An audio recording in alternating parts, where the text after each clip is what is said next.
tjeta, vëllezër e motra të pranishëm këtu në sheshin historik të lidhjes shqiptare të Prizrenit në Prizren të Republikës së Kosovës.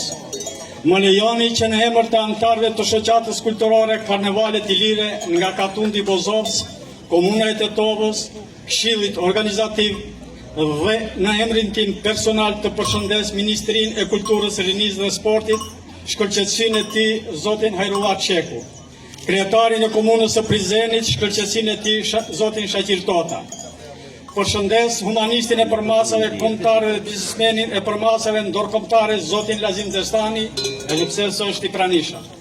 Përshëndes drejtor institucionesh, drejtor të shkollave, profesor, profesoresha, mësuese, mjeke, inxhiniere, punëtore, miq e mikesha, student e nxënës, qytetare të Prizrenit, të katundeve përreth e në gjërë, nga Republika e Kosovës, Republika e Shqipërisë, Republika e Maqedonisë së Veriut.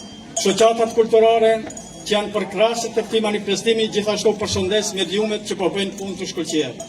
Po i bëjnë publicitet të jashtëzakonshëm kulturës në përgjithësi e në veçantë manifestimit kulturor shumë të lashtë të Karnevalit Ilire.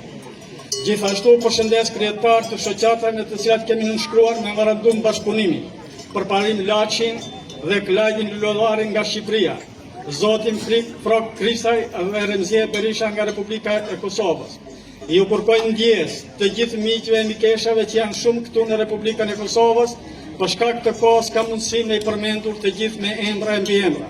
Sot këtu në sheshin historik të lidhjes së Prizrenit, ne na bëjnë bashkë për të bashkuar për gjithmonë.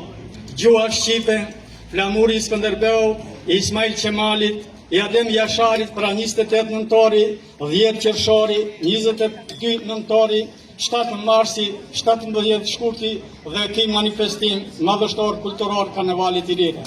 Të dashur të pranishëm, kultura është armë shumë e fuqishme e bashkimit shpirtëror, e kombëtar dhe pasuri shumë me vlerë të madhe kombëtare, sepse sot këtu jemi të bashkuar si çdo herë në vlera kombëtare.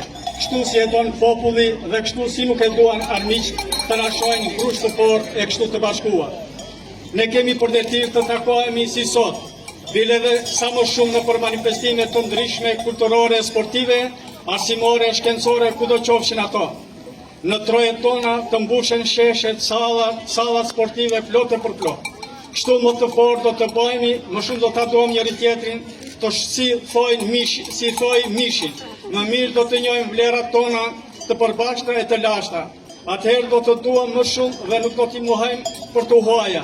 Pra lidhjet tona shpirtërore do t'i ngjallin duke shkuar te njëri tjetri, kështu sa më shumë do ta forcojmë kujtesën e do ta duam të kaluarën tonë dhe do të luftojmë harresën. Të dashur të pranishëm, harresa është armiku më i madh i joni kombëtar, i ndarjeve, përçarjeve, konflikteve të panevojshme, çfarëdo qofshin ato, në baza partijake apo fetare, që janë shumë të dëmshme e shumë të tufshme për kombin tonë shqiptar.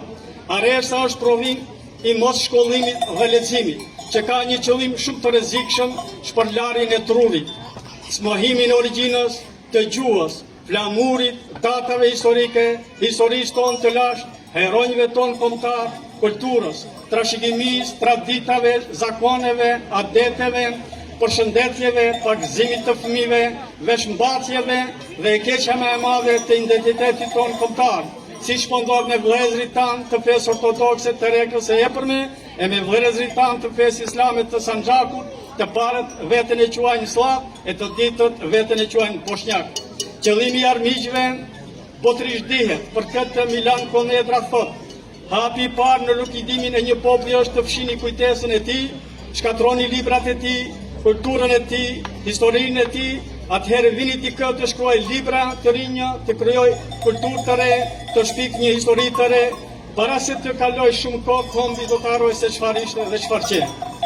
Sot duhet të na bëhet zemra mal, vetëm në Maqedoninë e Veriut kemi 3 universitete, po sa të tjerë në trojet tona etnike, ku vërshojnë me mira studente, si rezultati i tyre janë mësuese, profesoresha, mjeke, inxhiniere, artist, aktor, piktor e të tjerë.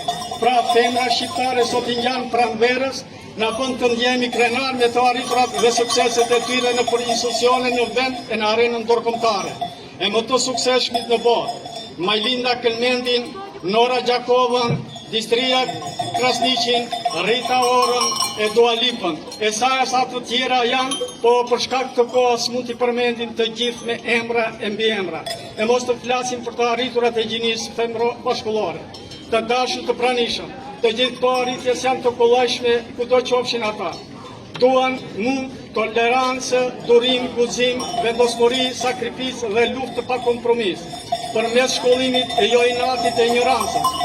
Profesor Dr. Fadil Sulemani, themelues Universitetit e Tovës, ka thënë: shkollimi është si drita, ajri dhe uji.